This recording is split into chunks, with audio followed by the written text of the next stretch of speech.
Iconic characters being the star of Halloween Horror Nights is nothing new, yet one character is spookier than them all. While some stand the test of time, becoming Horror Nights legends, others fade away as just a memory of the years they featured. There is a character that not only places fear, but joy into the hearts of those who love him. A small spooky pumpkin that took the event by storm. Born in the pumpkin patch, Little Boo you ought to be in good stead. You're wonderful to see. You're going to be sliced into a million pieces. Actually, it's time to meet the director.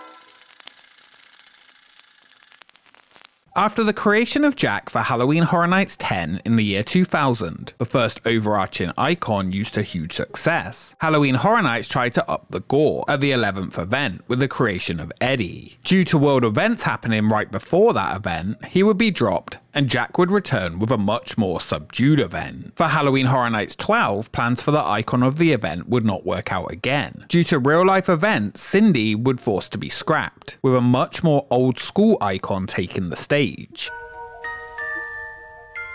Islands of Adventure, the newest theme park at the Universal Orlando Resort. 5 themed islands surround a lagoon. But that is nothing compared to what happens every October and November when the sun sets and a wickedness takes over Universal's Islands of Adventure. Taking place at Islands of Adventure for the first time, Halloween Horror Nights 12 introduced the Caretaker. Operating the horror event at the heavily themed Islands of Adventure park came with challenges with how to make it scary. Universal Studios' legacy was built on horror, creating some of the most iconic movies of all time. As years went on, these classic horror films would continue to change, grow, and offer different kinds of frights. 90s horror movies had a significant focus on suspense and the unknown, but the early 2000s would take a different approach. One much less subtle.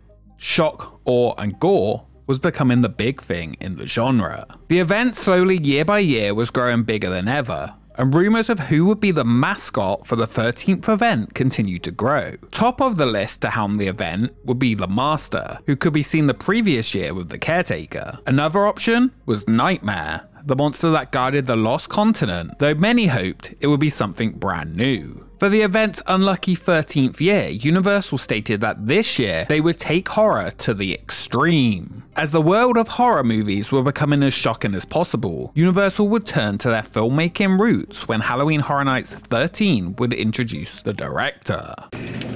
Nothing compares to real blood on film. It's the only way to really capture the emotion, the fear, the reality that the victim is feeling. It tells the story truthfully.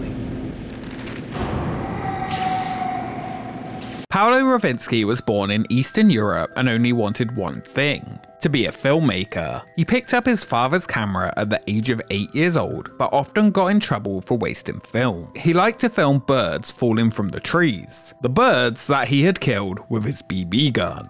To him, film was art, and his sinister version of filmmaking began by capturing actual human suffering, torture, and death. He stated his favourite inspiration was Civil War photographs and the old black and white Universal films. He also said he wasn't much of a fan of supernatural films, as it wasn't real enough. What was really scary was being trapped and someone having power over you. His first major project was a feature known as The Widow's Eye. His horrifying version of filmmaking, known as snuff films, caused controversy, shocking the population of his home country, and he was forced out, which is when he would move to a place that he hoped would hopefully appreciate his work: the United States of America.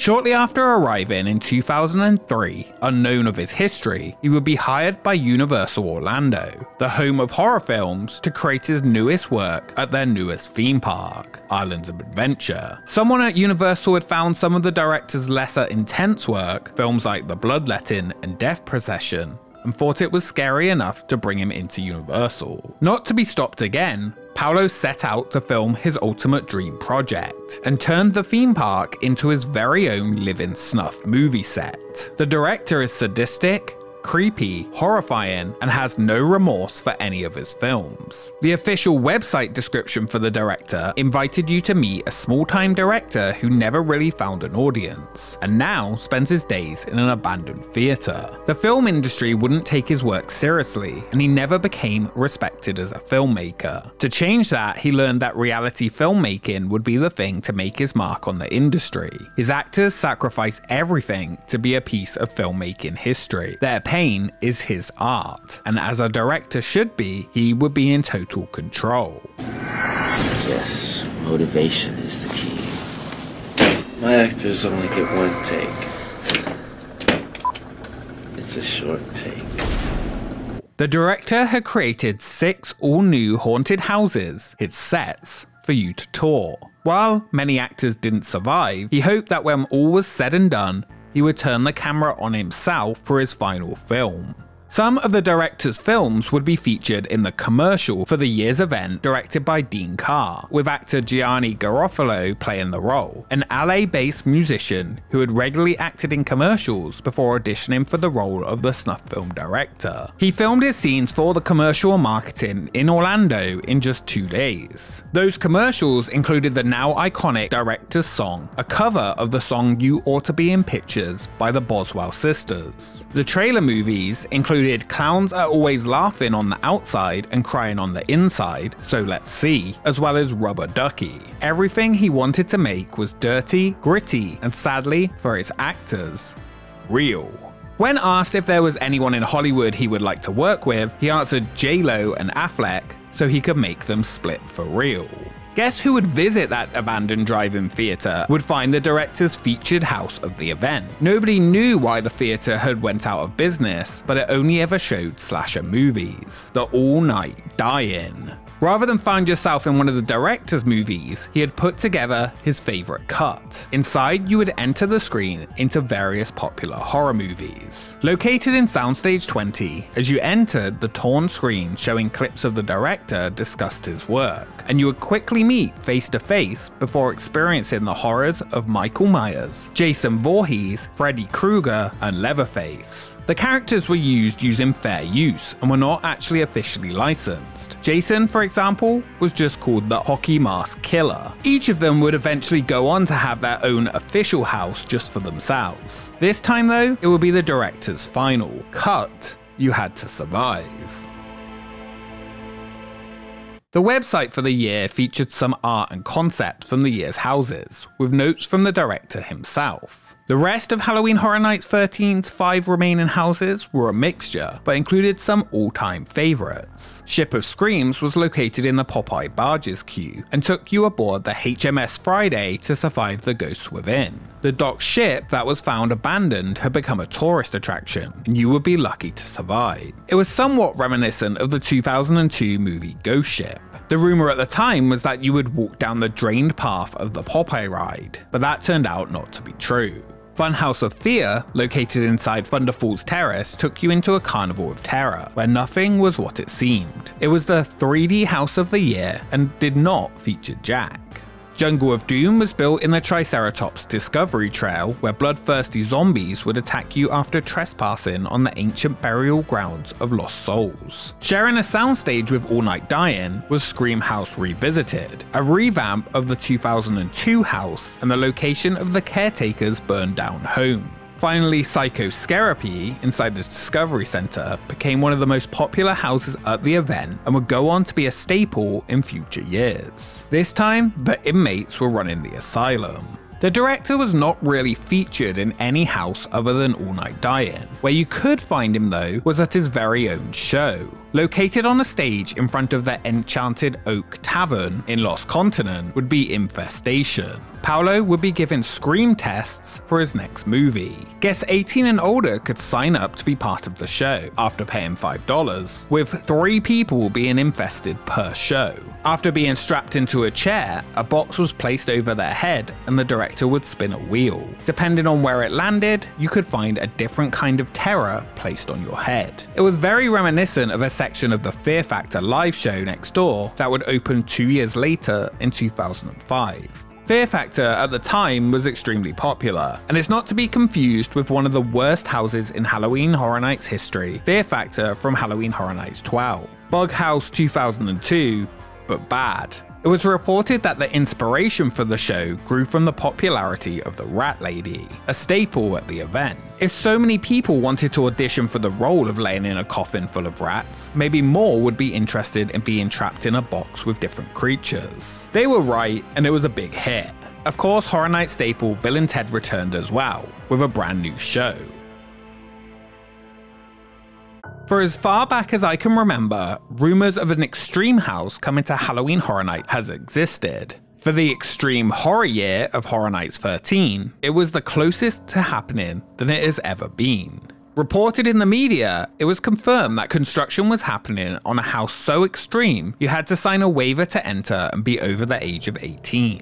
Information on what would happen inside was not fully known, but some reported that you would spend time in a coffin, be strapped into a harness with floors that would drop, be strapped into an electric chair, and be hooded and blindfolded. Seems perfect for the director's games. Built inside the Carnage warehouse, it was mostly fully constructed when it got scrapped for legal reasons, and the low capacity it could handle. Some of the sets were reused at later events. Scare zones for the year were spread throughout the park, with a director at the entrance in the Icon Zone Port of Evil. TVs played monologues for the director, and the opening ceremony would have the director torture some poor people with creatures before small fireworks marked the start of Halloween Horror Nights 13. Other zones included Toxic City, nothing Marvel related after the issues from last year, Hide and Shriek, Night Prey, Immortal Island, and Booville. Each scare zone had a link to the number 13, unlucky for some, but a great omen for Halloween Horror Nights, making it an incredibly successful year. Wait for it.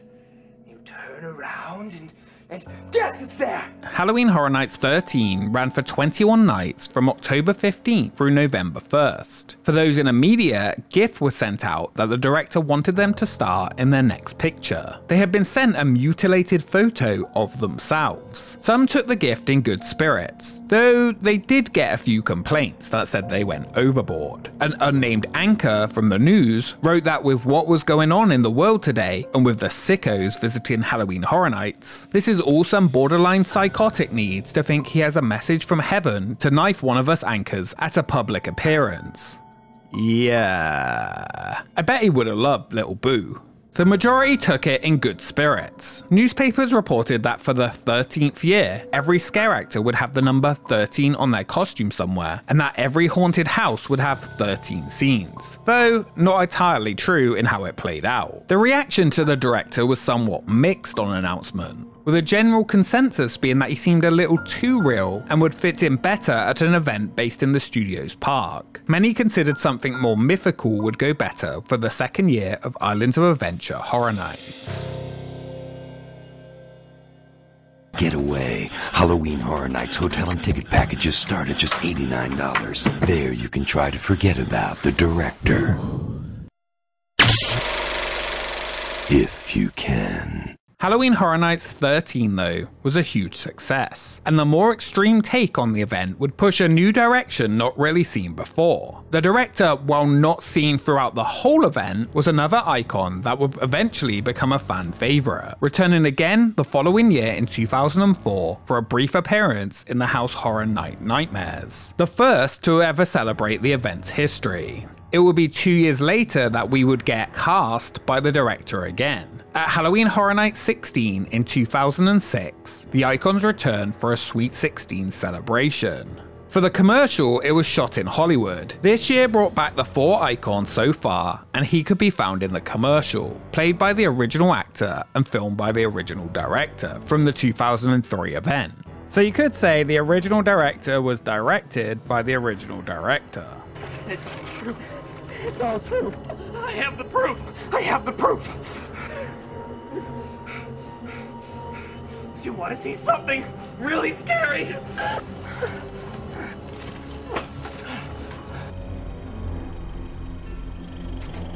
They say that film is art. Film is not just art. Film is power. Film is magic. And in the right hands, film is a weapon. Weapon. He was also featured in the show, of course electrocuting an actor in a bathtub. And you are my canvas. I invite you to witness my latest work.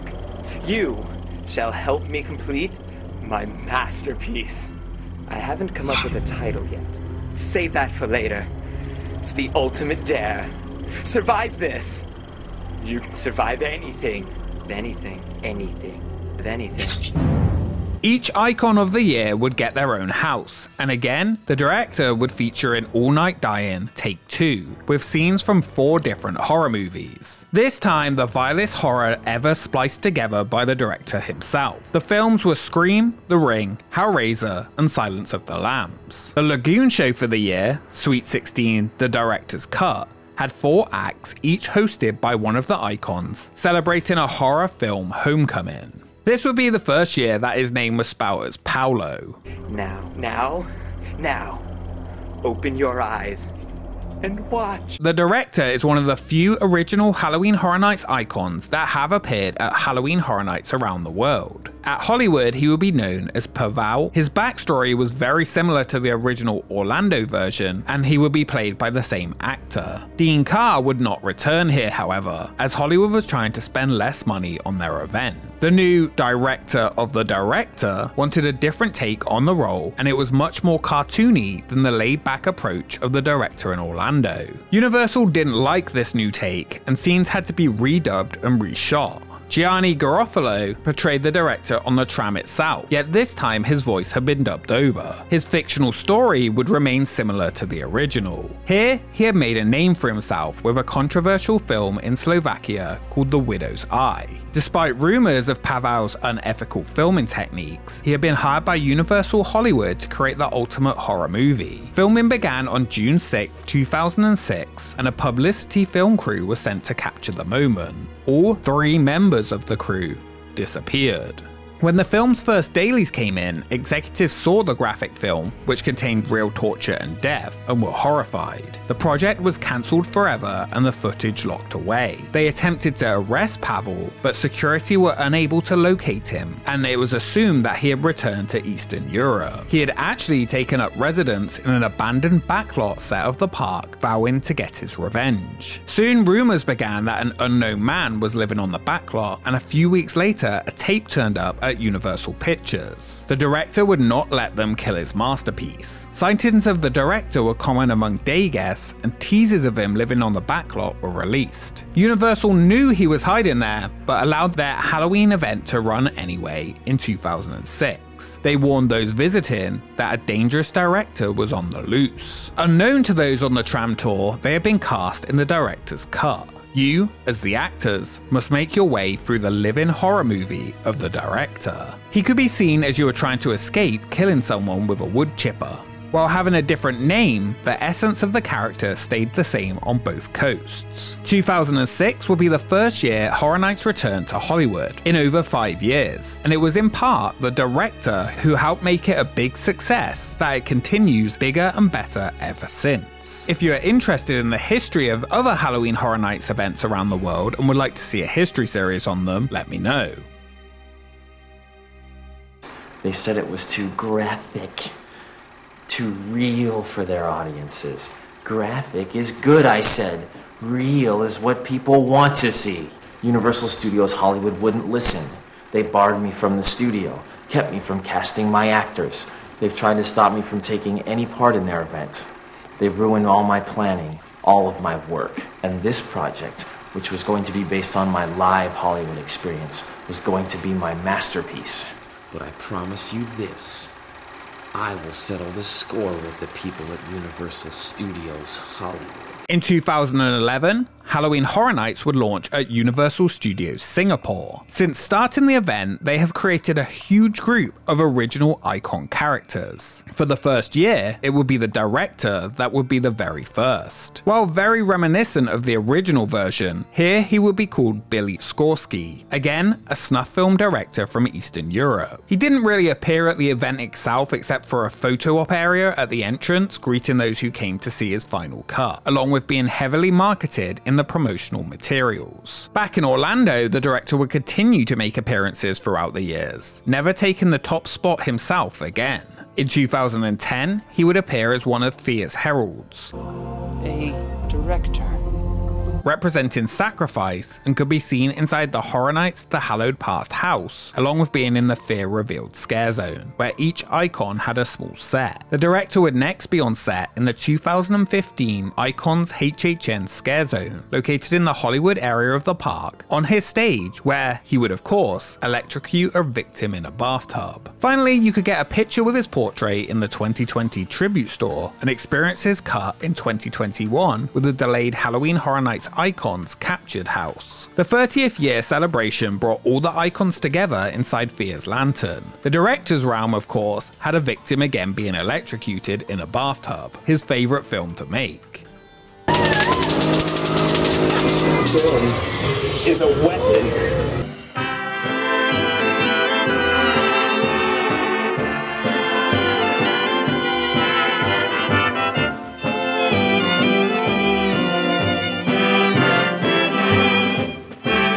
Was the director a success? Well, Halloween Horror Nights 13 was described as a decapitated head and mangled shoulders scarier than anything the event had ever offered before. With more scare actors than ever, more people visiting than ever, and more horror than ever, he entered into the top tier of Horror Nights icons right away. While some dislike the director for his extreme methods, or the fact he's basically just a guy with a camera, he is somewhat of an underappreciated icon. Paolo, Pavlo, Billy, whichever version of the director you know, all have one thing in common. Each was an icon that was introduced at a pivotal moment for the park's event that he debuted. For Singapore, he ushered in a brand new, never seen before Horror Nights event. In Hollywood, he helped revitalize a somewhat troubled event, paving the way for it to grow bigger than ever. And in Orlando, he took Halloween Horror Nights to the next level of terror, a more extreme version of the event than had ever been seen before. Is it a wrap on appearances of the director at Halloween Horror Nights? I hope not. Let's hope it's really soon that he pops up again and gets another shot at the lead role of Halloween Horror Nights. Maybe with a new angle on the character's extreme, disturbing style of horror. After all, film is forever. You ought to be in pictures. You're wonderful to see. Thank you so much for watching this episode of Expedition Haunts. If you enjoyed it, make sure you subscribe to join the expedition. Halloween Horror Nights 31 is just around the corner, and we will of course be doing our overview of this year's event soon. A special thank you to our patrons for supporting the channel, and we will see you next time. Sensation with wealth and fame, your reward. And if you should kiss the way you kiss when we are all. Oh, as for the history of Little Boo, he was a cute pumpkin outside Wicked Grove. Everyone liked him, and then he was everywhere.